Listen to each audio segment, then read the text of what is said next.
Hi guys, मैं अमन आपका YouTube channel maths hub पे स्वागत करता हूं। आज के वीडियोस में हम लोग CHSL के 17 मार्च 2020 के फर्स्ट शिफ्ट के क्वेश्चंस को डिस्कस करेंगे।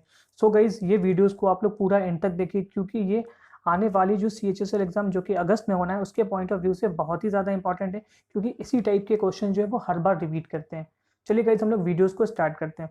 हमारा पहला क्वेश्चन है, ए और बी एक कार्य को 15 दिन में पूरा कर सकता है, बी उसी काम को 40 दिन में अकेले कर सकता है, तो ए अकेले इस काम को कितने दिन में पूरा करेगा।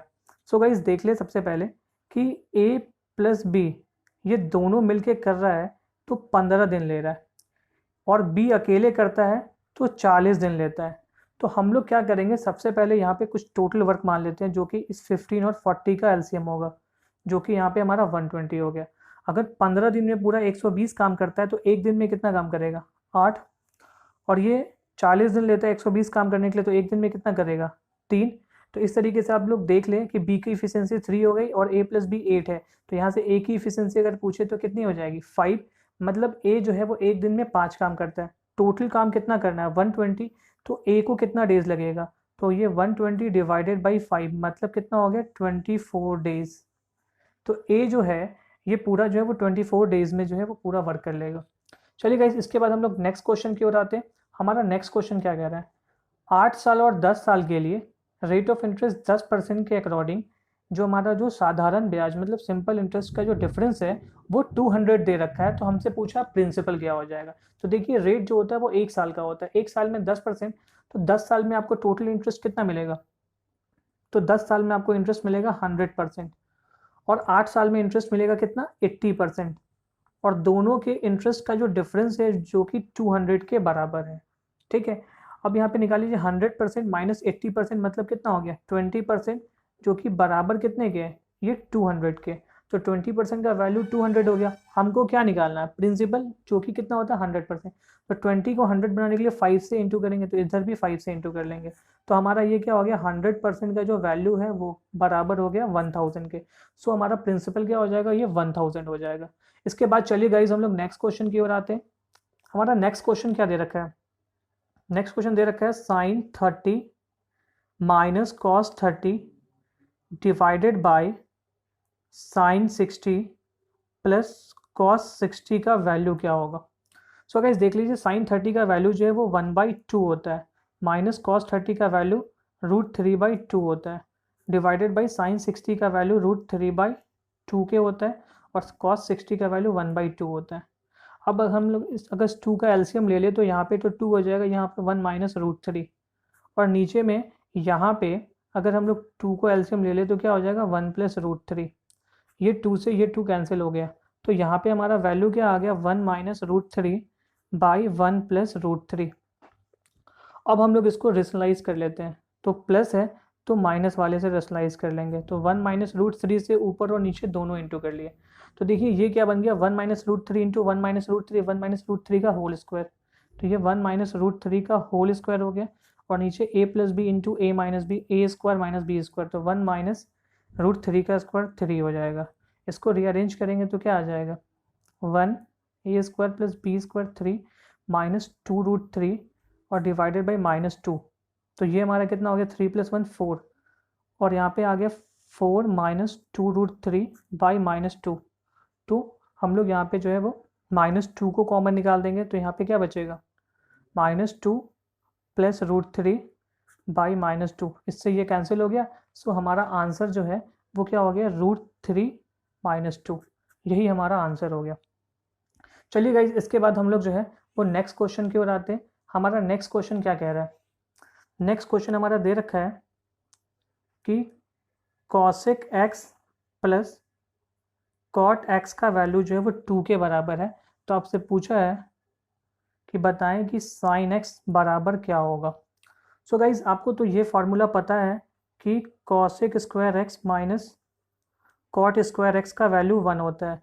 तो a square minus b square बराबर 1 है, यानी a square minus b square मतलब क्या हो गया, एक बार cosec x plus cot x, एक बार क्या हो जाएगा cosec x minus cot x. तो यहाँ पे हम लोग cosec x minus cot x का वैल्यू निकालेंगे, तो ये किसके बराबर हो जाएगा, 1/2 के, क्योंकि ये माइनस इंटू प्लस के बराबर था, तो यहाँ पे प्लस का वैल्यू 2 था तो वो नीचे आ गया। अब हमको क्या करना है कि इस वाले इक्वेशन को और इस वाले इक्वेशन को दोनों को जोड़ देंगे। तो जैसे ही दोनों को जोड़ेंगे तो इससे ये हमारा कैंसिल हो जाएगा, कॉसेक एक्स जुड़ जाएगा, तो क्या हो जाएगा 2 cosec x is equal to 2 + 1/2, तो ये हो जाएगा 5/2। ठीक है, तो यहाँ से कॉसेक एक्स बराबर क्या हो गया 5/4, और हमको क्या करना है साइन का वैल्यू निकालना है। तो कॉसेक का उल्टा होता है साइन, तो इसको अगर हम लोग उल्टा लिखेंगे, कॉसेक का उल्टा साइन होता है, या फिर आप इसको ऐसे लिख लें 1/sin x is equal to क्या हो जाएगा 5/4 के। ठीक है, तो इसको हम लोग sin x का वैल्यू निकालेंगे, तो sin x बराबर क्या हो जाएगा 4/5। सो यही हमारा आंसर हो गया। चलिए गाइज, इसके बाद हम लोग जो है वो नेक्स्ट क्वेश्चन की ओर आते हैं। ये सारे क्वेश्चंस जो हैं वो CHSL में बार बार पूछे जाते हैं, सो इसलिए आप लोग इस क्वेश्चंस को बिल्कुल भी मिस ना करें और इसकी अच्छे से प्रैक्टिस करें। इसके बाद हम लोग जो है वो नेक्स्ट क्वेश्चन की ओर आते हैं। नेक्स्ट क्वेश्चन हमारा क्या कह रहा है, दिलीप की आय की तुलना में सुरेश की आय 25% अधिक है, तो कितने प्रतिशत तक दिलीप की आय सुरेश की आय से कम होगी। तो पहले हम लोग यहाँ पे मान लेते हैं ये दिलीप हो गया, ये सुरेश हो गया। ठीक है, तो अगर हम दिलीप को 100 माने तो सुरेश जो है वो 25% ज़्यादा है, तो 125 हो जाएगा।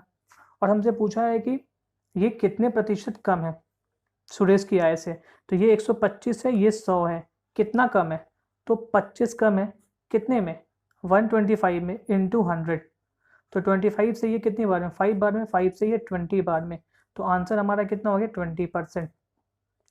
सो इस तरीके से हम लोग जो है ये क्वेश्चंस कर लिए। इसके बाद हम लोग नेक्स्ट क्वेश्चन की ओर आते हैं। नेक्स्ट क्वेश्चन क्या कह रहा है, एम ट्राइंगल ABC की भुजा BC का मध्य बिंदु है, मीन्स मिड पॉइंट दे रखा है, और ट्राइंगल ABM का एरिया 18 सेंटीमीटर स्क्वायर है, तो पूरा ट्राइंगल ABC का एरिया क्या होगा। सो गाइज, अब इस फिगर को थोड़ा ध्यान से देखें।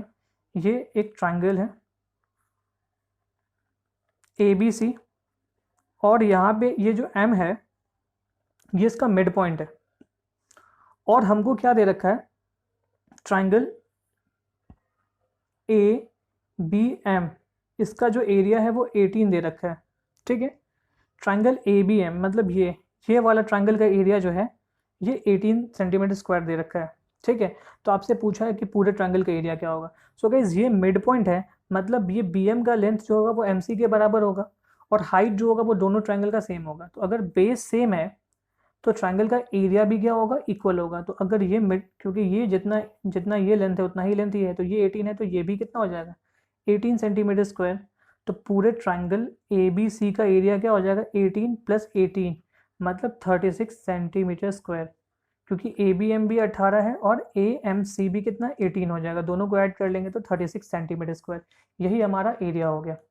इसके बाद गाइस हम लोग नेक्स्ट क्वेश्चन की ओर आते हैं। हमारा नेक्स्ट क्वेश्चन क्या कह रहा है, नेक्स्ट क्वेश्चन दे रखा है कि किसी आर्टिकल का जो मार्केट प्राइस है वो उसके कॉस्ट प्राइस से 30% ज़्यादा है। अगर कोई शॉपकीपर जो है उस पर 35% का डिस्काउंट देता है तो प्रॉफिट या लॉस परसेंट निकाले। तो सबसे पहले हम लोग क्या करेंगे, यहाँ पे CP को 100 मान लेते हैं। अगर हमारा CP 100 होगा तो MP कितना हो जाएगा हमारा, तो MP जो होगा 30% एक्स्ट्रा है, मतलब 130 हो जाएगा। ठीक है, उसके बाद क्या बोला है कि जो डिस्काउंट मिला है वो 35% का मिला है, तो 35% डिस्काउंट करके बेचा है, और डिस्काउंट किस पे मिलता है MP पे, तो हमारा सेलिंग प्राइस क्या हो जाएगा, ये तो 130 था और 35% का डिस्काउंट मिल गया, तो मतलब पूरा MP 100%, 35% का डिस्काउंट मिल गया, तो बेचा कितने परसेंट पे 65% पे। जिसको आप सॉल्व कर लीजिए, तो 13 × 65 करेंगे तो ये 845 हो जाएगा, और डिवाइडेड बाई 10 मतलब ये जो है 5 हो गया। उसके बाद गाइस देखिए CP हमारा 100 था और SP हमारा 84.5 है, तो यहाँ पे लॉस हुआ है, तो लॉस कितने का हो गया, तो 100 - 84.5 विच इज़ इक्वल टू 15.5। अब हम लोग यहाँ से लॉस परसेंट निकाल देते हैं, तो लॉस परसेंट हमारा क्या हो जाएगा, तो जितने का लॉस हुआ वो डिवाइडेड बाई CP 100 है इंटू 100, तो हमारा आंसर क्या हो गया 15.5%, इतने का लॉस हुआ। इसके क्वेश्चन क्या कह रहा है, नेक्स्ट क्वेश्चन दे रखा है एक आर्टिकल को 2,55,000 में 15% लॉस पे बेचा जाता है, इस वस्तु को किस कीमत पे बेचा जाए कि 10% का लाभ हो।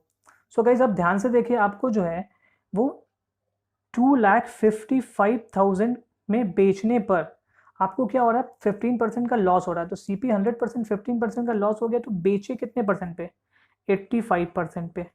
तो ये 85% जो है वो बराबर है 2,55,000 के।